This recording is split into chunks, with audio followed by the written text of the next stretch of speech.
तो मुश्किल और आसान दोनों समझ लेते हैं।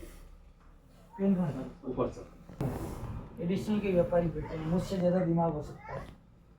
अगर मेरे को 25 लाख का महीने का टर्नओवर दुकान चलाएंगे तो लगभग मेरे पास कितने रुपए होने चाहिए?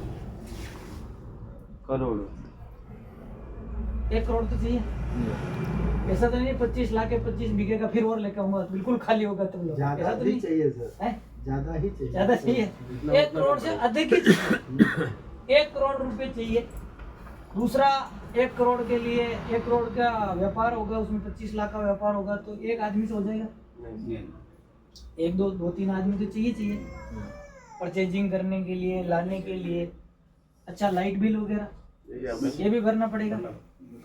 अच्छा रिस्क 1 करोड़ का रिस्क भी है, वो चलेगा कि नहीं चलेगा इसकी गारंटी है। यानी अगर मार्केट में अगर आप 25 लाख का सोच रहे हैं कि मेरे को इस महीने 25 लाख का करना है तो आपको क्या करना पड़ेगा? 1 साल का सोच रहे हैं, 1 साल में मेरे को 25 लाख का टर्नओवर करना है, आज ही 1 करोड़ से ऊपर लगाने की सोचनी पड़ेगी, आदमी की सोचनी पड़ेगी, लाइट की सोचनी पड़ेगी और रात की नींद भी गायब करनी पड़ेगी। आएगा कि नहीं आएगा, वापस पैसा आएगा कि नहीं आएगा। ये तो हो गया ट्रेडिशनल। अब अपन इसकी बात कर लेते हैं आरसीएम में। आरसीएम में आपको 25 लाख का टर्नओवर करना है तो सिंपल क्या करना है, आपने 10,000 का डिस्प्ले वॉल अधिकतर साथियों के पास है। अब हमारे पास है, अगर हमने खुलवाने का टारगेट ले लिया, हमने भी टारगेट ले लिया बिगिनर बनूंगा, स्टार्टर बनूंगा, ईगल बनूंगा, रनर विनर बनूंगा, स्टार बनूंगा, टारगेट ले लिया। अब इसको पूरा करने का जो फॉर्मूला क्या है, सबसे बड़ा फॉर्मूला है डिस्प्ले वॉल। डिस्प्ले वॉल के माध्यम से आप 1500, 2500, 5000 आसानी से करवा सकते हैं। उसके घर में प्रोडक्ट घुसा दिए, फिर वो अगर डिस्प्ले वॉल नहीं है तो चाय खत्म होगी रात को तो पड़ोसी से लाएगा या फिर वो शनि महाराज जब पुरानी दुकान है वहां से लेके आ जाएगा, मार्केट की दुकान से लेके। लेकिन अगर उसके घर में पड़ा है तो बाहर से लाएगा क्या? तो एक तो 100% यूजर हो जाएगा और उनकी जो 1500 पीवी है, 2500 पीवी है, 5000 पीवी जो वो है वो आसानी से हो जाएगा।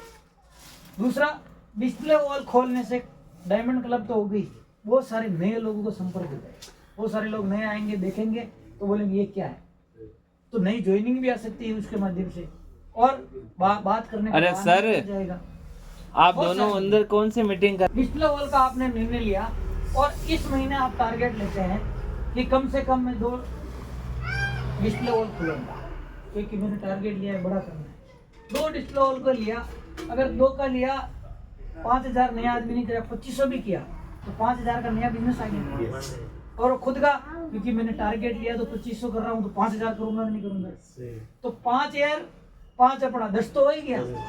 और कुछ ज्वाइनिंग पहले की होगी उसकी भी खरीदारी होगी, कुछ टर्मिनेट है उसको खोलने का प्रयास करें और कुछ मीटिंग करें, पूरे महीने प्रयास करें तो 5-7 ज्वाइनिंग कर सकता है। तो एक नया आदमी भी जिसके पास 2-4 ज्वाइनिंग है या कुछ नहीं है वो भी बिगिनर आसानी से बन सकता है।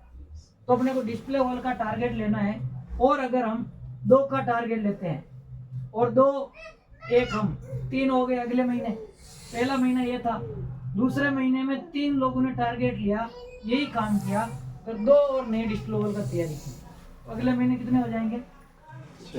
6। फिर 6 लोगों ने तीसरे महीने बैठ के प्लानिंग की,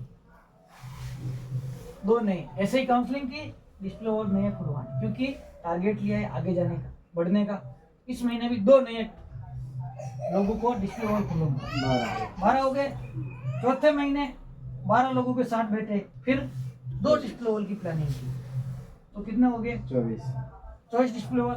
फिर 5वें महीने 24 लोगों के साथ बैठा, टारगेट कितना? 48, केवल 2 हो गए 48। अगले महीने 6ठे महीने फिर 48 के साथ बैठे, केवल पूरे महीने में 2 डिस्प्ले वॉल खुलवाना है। इसके लिए 20 मीटिंग करो, 25 करो, टारगेट है 2 खुलवाने।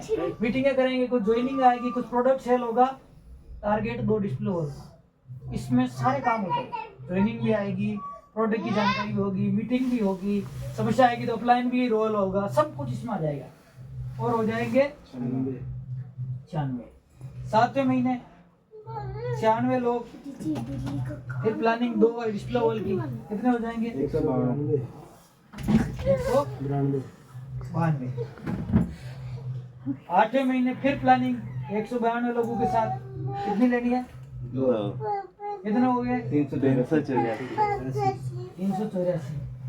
90 महीने 384, फिर 2 की प्लानिंग कितना हो गया? 768। आप बोल रहे हैं मेरे को गणित नहीं आती है। 768 लोगों को लेके जाते थे, मर्दार किसे मानते, तो बोला इसके कपड़ा बढ़िया मिलता है, तो उस बढ़िया नहीं सोचा यार इतने ग्राहक लेके आते हैं, तो इससे क्या करते हैं, प्लॉट ले रहे थे, तो बोला पास में बुला के बोला रामा भाई ऐसा क्या करते हैं, ये प्लॉट है, तो 2-4 गाय बकरी भैंस को बेच के आधा आप ले लो आधा मैं ले लूँ, दोनों पार्टनर बन जाते हैं। तो ग्राहक बैठे हुए थे, तो हमारे दादाजी ने क्या, कान के पास गए, कान में बोला सेठ जी आपके बिक नहीं रहा जो मेरे चिपकाना चाहते हैं। अब उनका इरादा तो क्या था कि दोस्त है, तो जयपुर में भाव आ रहा है, सिटी में तो अपने यहाँ भाव आएगा, वो तो ये बता रहे थे, वो क्या बोल रहे हैं, ये तो मेरे लटका रहा है। उसको समझ में नहीं आया। अब आज उसकी कीमत करोड़ों में है, अगर वो दादाजी लेके छोड़ देते दुकान बना के मैं करोड़ों में उसमें व्यापार कर सकता नहीं। अब बोला कि मेरे दादाजी की किस्मत खराब है। किस्मत खराब थी, खोपड़ी खराब थी। अरे खोपड़ी खराब थी, ले लेते, किस्मत क्या करती इसमें? सर किस्मत कुछ नहीं होती है, किस्मत के 4 अक्षर है, luck LUCK, labour under correct. सही काम को सही दिशा में लगातार अगर कर लिया तो कामयाब हो जाओगे, बाकी किस्मत नाम की कोई चिड़िया इसके भरोसे नहीं। जैसे किस्मत के भरोसे बैठेंगे खुद के, तो आज से ठान लीजिए खुद के भरोसे बैठना है, जो करूंगा मैं करूंगा। आज का एक ही मैसेज है, जो करना है खुद को मुझे करना है, टारगेट लेना है मुझे लेना है, विश्वास करना है मुझे करना है, लगातार करना है मुझे करना है, जिम्मेदारी लेनी है मुझे लेनी है, धैर्य रखना है मुझे रखना है, और अपनी टीम को आगे बढ़ाने के लिए जी जान लगा देना है। बहुत आसान है, मुश्किल है कि आसान है? मुश्किल लगे तो फिर वो 25 लाख वाली दुकान ध्यान में रखो, है ना भाई। टारगेट तो यही है अपना कि अमीर बनना है, तो या तो फिर वो 25 लाख वाली दुकान लगा लो, टर्नर का 1 करोड़ लगाओ, आदमी रखो, लाइट रखो। अगर नहीं आसान बनना है तो ये आसान फॉर्मूला है अपने पास। अब भी अगर हम जी जान लगा के नहीं करते हैं तो फिर 1 करोड़ ही। थैंक यू, धन्यवाद।